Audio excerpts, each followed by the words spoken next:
ตอนนี้หนักเลยรวมๆมาแล้วงบน่าจะประมาณพอตาม70นี่แหละบอกแม่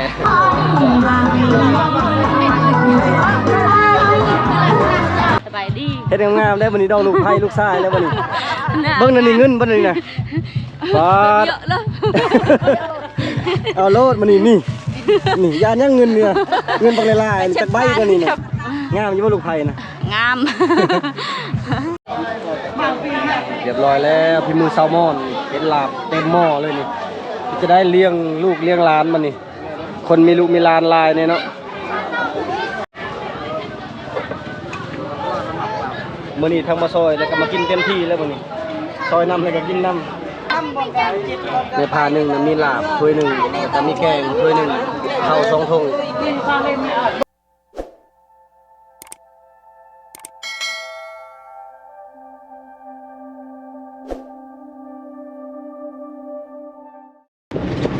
สบายดีพี่น้องสบายดีตอนเศร้ามื้อนี้ก็คือไปหับแขกคนนะไปหับมันเจ้าภาพภายซ้ายเป็นผู้เฒ่าผู้แก่อะไรมื้อนี้เป็นมื้องามยามดีมื้อนึงอีกพี่น้องเลยเปลี่ยนจากเข้าป่าแล้วก็อยู่บ้านมื้อนี้เฮ็ดหน้าที่เฮ็ดภาระหน้าที่ก็คือหับแขกคนมื้องานดองน้องชายบ่แม่นบ่ผิดงานดองหลานชายขมวนที่เคยไปเฮ็ดงานอยู่ประเทศไทยเพิ่นกลับมาได้ประมาณบางก่อนดองบ่เฮียงน้อยนึงนะน่าจะฮอด4 เดือนและ5 เดือนนี่แหละเพิ่นมาจากไทยเพิ่นก็สร้างครอบสร้างครัวเอาเมียไปประมาณ10 ไปมื้อแล้วเอาเมียมาเฮือนก่อนเพราะว่าฮีตของชิมพาเมืองกองนี่ถ้าว่ายังนับถือแบบเก่าอยู่เขาจะเอาเมียมาเฮือนก่อนถึงจัดงานแต่งก็คือบ่พากันแหละรับไผก่อนและมือรับไผนั่นบ่เฮียงก็บ่ได้ไปเพราะข้าวเวียกมื้อนี้ก็มือดองเลยสวยเต็มที่มื้อนี้คือแซลมอนก็ขึ้นมาคือกันนะเพราะว่าไอ้เคยกับเอื้อยเป็นพ่อล่ามแม่ล่ามให้กับบ่เฮียงแซลมอนก็เลยเฮากับปะงานเพิ่นบ่ได้1ก็เป็นพ่อล่ามแม่ล่ามให้เฮา2ก็คือเป็นเอื้อยกกไอ้เคยนะก็เป็นลานก็ซ้ำเล่าก็ใหญ่มาในเฮือนเฮานี่แหละมาซอยงานตลอดเอาจะได้ก็บ่อะไรจะห้ามพี่น้องเอ้ยบ่เฮียงก็ขับรถแน่ไปรับแขกคนมื้อนี้mình đâu đây chơi cái nào em leo là cái đi đang đang chắc lớnตอนนี้มาฮอดแล้วรถพอดีรถลานเคยกับรถบ่เฮียง2 คันแต่ว่าคนก็เต็มบ่เฮียงก็เต็มเบิดทางหน้า 6-7 คน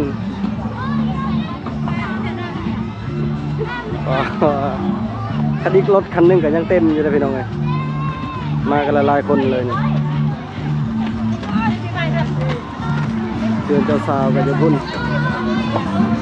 อันนี้คือเจ้าบ่าวแมนบานปะเสียเจ้าสาวแมนบานระบอน้ำใกล้กับตรงทันลม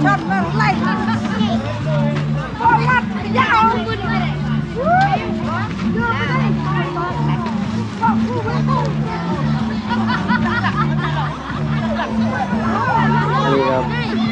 ผมจะขี่รถจักรเนาะ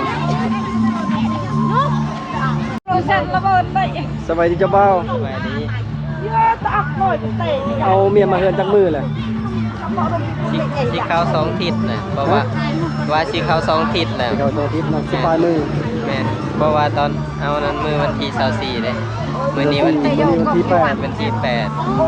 ประมาณ2 ทิศน่ะ แพงมาคาดองชาวเทนี ก็พอสมควรอยู่ อะไร ใจสดเลยเพราะว่านั้น38ต้องได้ให้เขาก่อนจังเอาเมื่อบาทนะ โอ้แสดงว่าชาว18เป็นใจแล้ว แม่น ทองในจักบาท ทองน่ะบ่มีทอง แม่น38 ล้านงัวตัวนึงแล้วก็หมู4 โต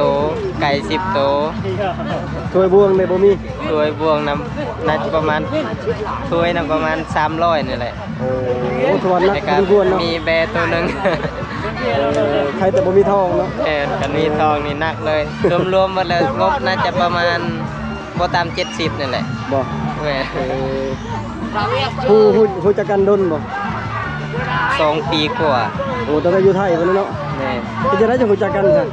รู้จักกันในโทรศัพท์นั่นแหละ โอ้แล้วก็เลยมาเบิ่งตัวจริงบัดนี้ แม่น โอ้ตัวจริงมันได้ตกใจบ่งามบ่ คือกันกับในโทรศัพท์นั่นแหละ ถ้าเราจะสาวนะแล้วเช็ดเข้าไปแล้วบัดนี้ นั่นก็ย เอ้าก ข้าเจะสาวบ่เห็นแล้วบัดนี้แต่แล้วเจะสาวบ่เห็นเจ้าบ่าวบัดนี้ไปเลยเจะสาวนะแดดแห้งอะไรมื้อนี้นะ ก็ย แล้วก็มีแต่ห้างๆเขาเจ้าขายเครื่องคนในบ้านนะมันจะเป็นเอานี่งานอยู่บ้านนอกนะมันจะมีแบบพวกวางขายเครื่องตามรถไถตามห้างเล็กๆน้อยๆนะส่วนอันนี้เป็นเฮือนเจ้าบ่าวเจ้าสาวบ่โอ้เพิ่นเจ้าสาวอยู่พี่สบายดีพัน สวัสดี โอ้เฮ็ดงามเลยมื้อนี้เนาะขอได้เงินน่ะนะบ่าวบ่มีเงินน่ะมีลายบ่เบิ่งดูเงินจักพันเงินน่ะเอ้ามีมุกผู้บ่าวอีกนั่นน่ะอะไรเลยมีม่วงนี่เงินน่ะพันกีบซื้อขนมกับบ่พอหรือว่าอันนี้บ่เงินนี่คาดเฮียนบ่มื้อนี้ แม่ บ่ทันเซ็งบ่ ย่าง บ่ได้เซ็งบ่ ทิศหน้าแหละวันจันทร์เขาเริ่มเซ็ง เซ็งขึ้นม .8 บ่ พอ ม .2 ปีนี้ม .1 แล้ว แม่ ปีหน้าม .2 ไม่ได้นะเจ้าชัดร้อย เจ้าม .2 เอาพัวอันสบายดีจอนนี่ก็มาคือกันจอนนี่มากับไผมากับลุงเชียงตูนี่บ่ติดลิขสิทธิ์บ่บัดนี้ ได้ไม่ได้นะเจ้าห้อง เนี่ยเรียนนะแม่ สวัสดีเอ้ย สบายดี เฮ็ดงามๆแล้ววันนี้ดอกลูกไผ่ลูกชายแล้ววันนี้เบิ่งนั่นนี่เงินบ่นี่น่ะปาด เยอะเลย เอาโลดมานี่ยานยังเงินเนี่ยเงินบักหลายๆจักใบก็นี่น่ะปาดนี่ไฟทรายพร้อมนี่อันนี้เงินเขาเจ้าซอยบ่ อันนี้ป่วยจีน เอาโลดบ่ได้เป็น มันเป็นเงิน บ่ได้เป็นพายิ่งนะทามันโลดขะดองนี่ปาดเครื่องลายลี่นี่คนขออนุญาตคนเด้อพี่น้องเด้อเป็นจะดีใจบ่ได้ลูกไผ่นี่ ดีใจว่ามีเงิน ลูกไผ่คนแรกเลยเนาะงามอยู่บ่ลูกไผ่น่ะ งาม งามบ่สู้แม่ย่าบ่หรือว่าแม่ย่าบ่สู้ลูกไผ่บัดนี้ นักก็ตันตองนั่งรู้ว่าจริงจะดัง คนหลายอยู่พี่น้องเอ้ยตอนแรกน่ะคิดว่าคือสิหลายกว่านี้เพราะว่าเขาเจ้าก็เริ่มมาทยอยมาเพราะว่าบางคนก็คิดรู้จักมาน้ำหลังแล้วบ่เห็นกันยังสิกลับไปเอาแซลมอนอีกแซลมอนก็ขึ้นมาแต่บ้านดงมื้อนี้ก็เลยก็กลับไปเอาแซลมอนอีกแซลมอนเราก็จะมานำ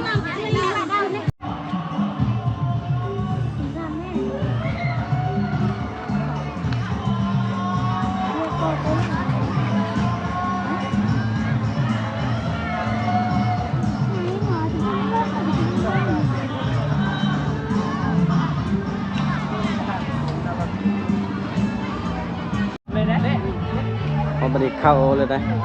เราฮิตเราคลองเรียบร้อยแล้วก็เข้าแต่ว่าฮิตของบ่ทันได้แล้วสำเร็จเขายังขึ้นไปว่าอยู่ถึงแต่ว่าตอนนี้เขาเฮียนคลองแล้วแล้วก็เข้าเฮือนเลย เล่นลูกเคยเปาะเหรอ ปะเด้อลูกเคยปะเด้อ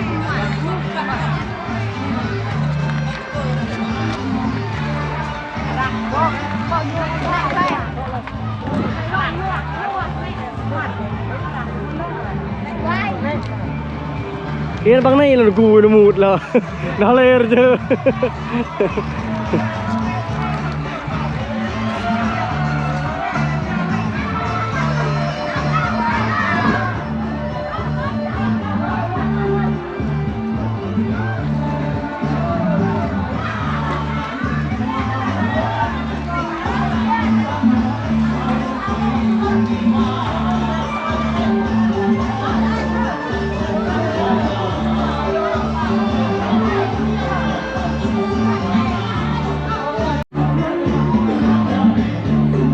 ผู้ใหญ่ขึ้นไป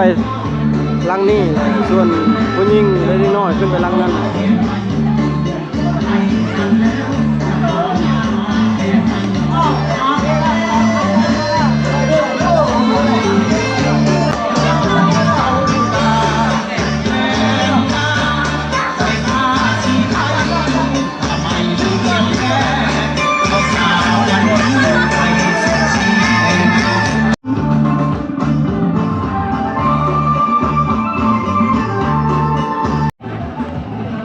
บรรยากาศดีเลยเลยวันนี้นะสบายดีซาวด้า สวัสดีเด้อ ขายเครื่องบ่ แม่ ขายยังไง ยัง มาจากคุณ สอง มาสองคนเครื่องขายจามขายมักเกี้ยงขายขนมน้ำเย็นบ่มีเนาะ แม่คุย เอาบ่ได้เข้าโรงเรียนบ่มื้อนี้ บอกครับ ขาดเลยบ่ได้สิ่งค่ะ แม่เรียกคมไหม เจ้าเห็นโมซี่อ๋อช่วงนี้แม่นพวกจบสั้นเนาะพวกเซ็งเรือนสั้นเซ็งเขากำลังคนครัวมีลายห้างหันเดี๋ยวจะนำมาซื้อซอยเด้อ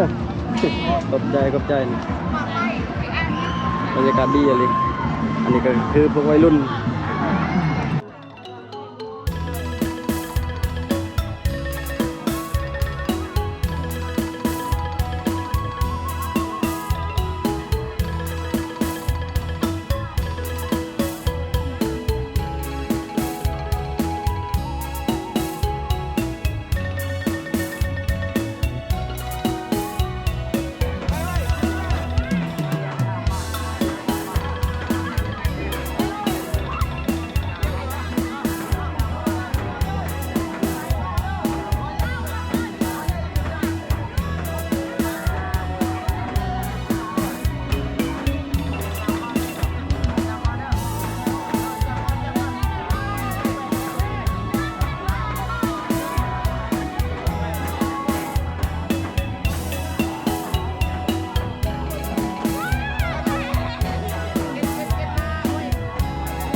สบายดีพี่น้องเอ้ย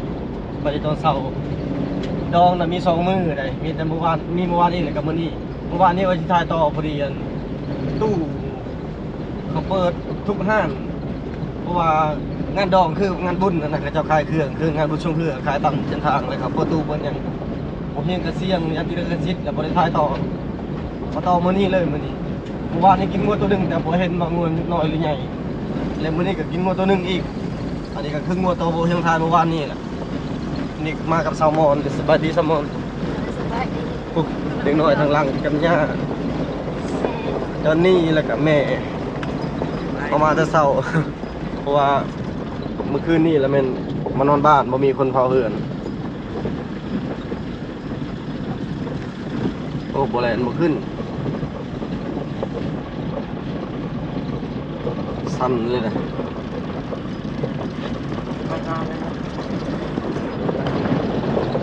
งานดองแบบนี้นั่น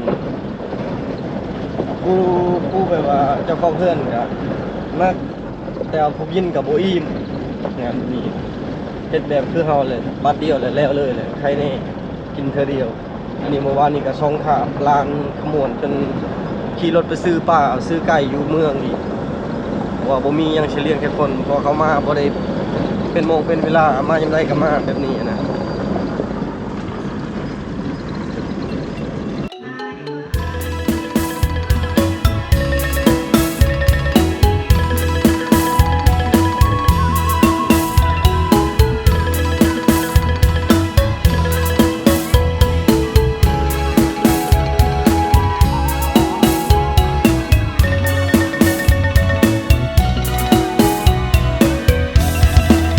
สบายดีสบายดีเสิร์นเที่ยวเมืองนองเดินทานสำลานเบิกบานมวลใจเมื่อท่านไปเที่ยวชมเมืองนองมีความหมายไต่สมพ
ากเว้าย่านเพิ่นละอายโตย่านมากโมอายมากสิแลนตามมาแป้งน้อยเชิญเด้อเชิญมาเที่ยวเมืองคอยดินแดนป่าขะยองป่าขะยองคนแซวสาลือดังก่อมันประสานกับสายน้ำลำธารก่อนเป็นหมู่มันแสดงให้ฮู้เอกลักษณ์ของเมืองน้องเอกลักษณ์ของเมืองน้องเจ้าเอ๋ยเจ้าเอ๋ยตาเอ๋ยข้าขอไข่บลาให้แจ้งต้องกินเมืองน้องของน้องตั้งแต่เหนือทั้งใต้สาวเมืองน้องได้พร้อมพำมีกันนำพาสร้างเมืองบ้านได้พัฒนาเมืองบ้านได้พัฒนาท่านเอ๋ยโอ้ยน้อพอแต่มาถึงนี้เสียงผู้ไทยสิได้ตามขอไว้พรในทุกทางจงยืนมั่นคู่สู่คนจงยืนมั่นคู่สู่คนแน่นา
เรียบร้อยแล้วพี่มือแซลมอนเป็นลาบเต็มหม้อเลยนี่จะได้เลี้ยงลูกเลี้ยงหลานมันนี่คนมีลูกมีหลานลายเนี่ยเนาะทั้งคายในประมาณตักล้าน ลายเด้ ลายล้านบ่ นี่ก็50,000แล้วนี่นะกลับมาคืน50ก็ได้นี่นะ รักกระท้ายกัน รักเอามาขายก่อน งัวสดๆงัวแม่เลี้ยงอยู่หน้างัวเขาเอ่ยฟังแม่เลี้ยงฟังแม่เลี้ยงเลือกตัวสุดท้ายแล้วกันพี่มือแซลมอนแซ่บบ่แซ่บนี่ต้องว่าแซ่บแน่นอน สิแม่ ถ้าบ่แซ่บก็ไม่ให้เบิ่ง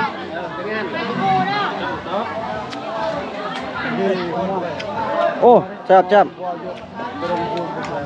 แซ่บเหนียวครับอะไรทางนี้แกงเฮากะสุกเรียบร้อยเอ้า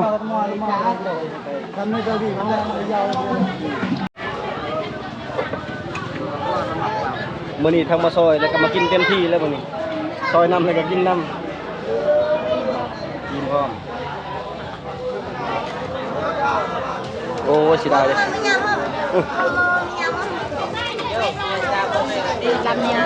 ลำเนี่ย ลาบเหนียว ทำไมก็ตกกับมันดิ ในแหวนน้องย่ำดอย อันนี้ต่อเดิงเลยเนี่ยเมื่อกี้มันนำเยอะซอยเยอะในพาหนึ่งมีลาบถ้วยหนึ่งแล้วมีแกงถ้วยหนึ่งข้าว2 ถุงข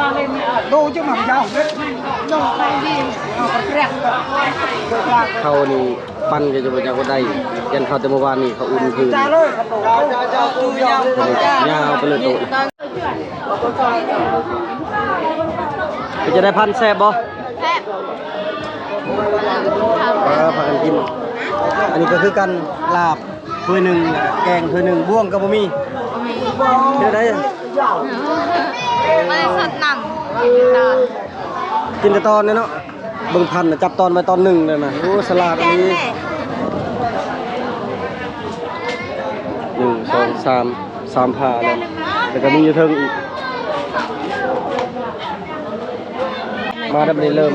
ของเขาเองพาเขาเองมีซีนปีเรียบร้อยเลยก็ลองมีจ้าเลยแกง จูกับครับจังหวะมาดิเอาสมอนกินมาเด้อมากินน้ำกันพี่น้องกินน้ำกันเด้อ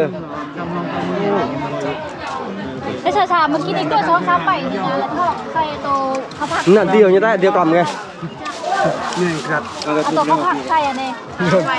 แล้วพึ่งตอนเดินกันเนี่ยเรียบตีเลยเอา นี่เนี่ยมันตะลองดอยอ่ะ กินละลายเด้อบัดนี้สำเร็จเรียบร้อยกับบัดกับหอดบานหอดซองแล้วบัดนี้2 มือเต็มนะครับไปส่ง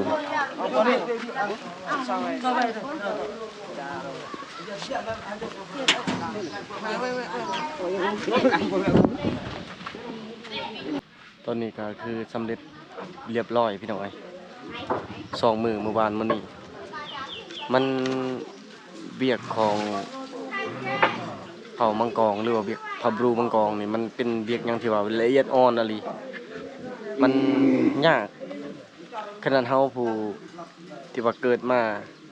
เคยเห็นแบบนี้มันก็ยากพอสมควรถ้าว่าเป็นทินอื่นคนอื่นที่ว่าเขามาเอาน่ะมันแห้งยากว่าแล้วว่าจะเถื่อแต่ว่าคันว่า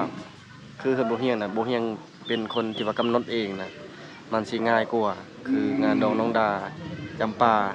แล้วก็งานของโมเฮียงเองโมเดือนแล้วก็คนอื่นๆที่มาเอาคนอยู่บ้านนั่นนะแบบคนในที่อื่นเป็นคนลาวคนผู้ไทยมาเอา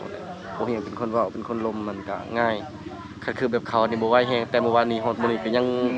เพื่อสิแล้วจนบ่ายโมงแล้วพอแห้งถือว่าสำเร็จชิดชินก็มีแต่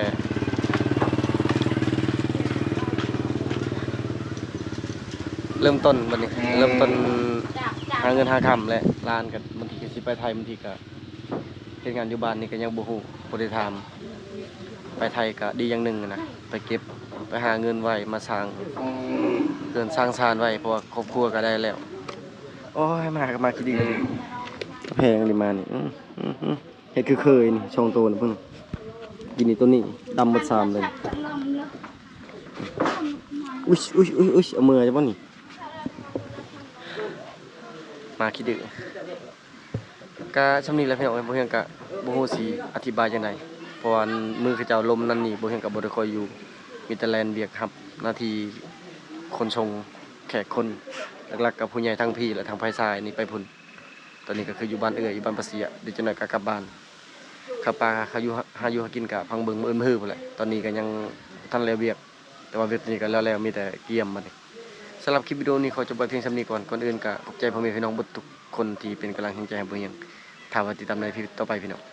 ขอบใจ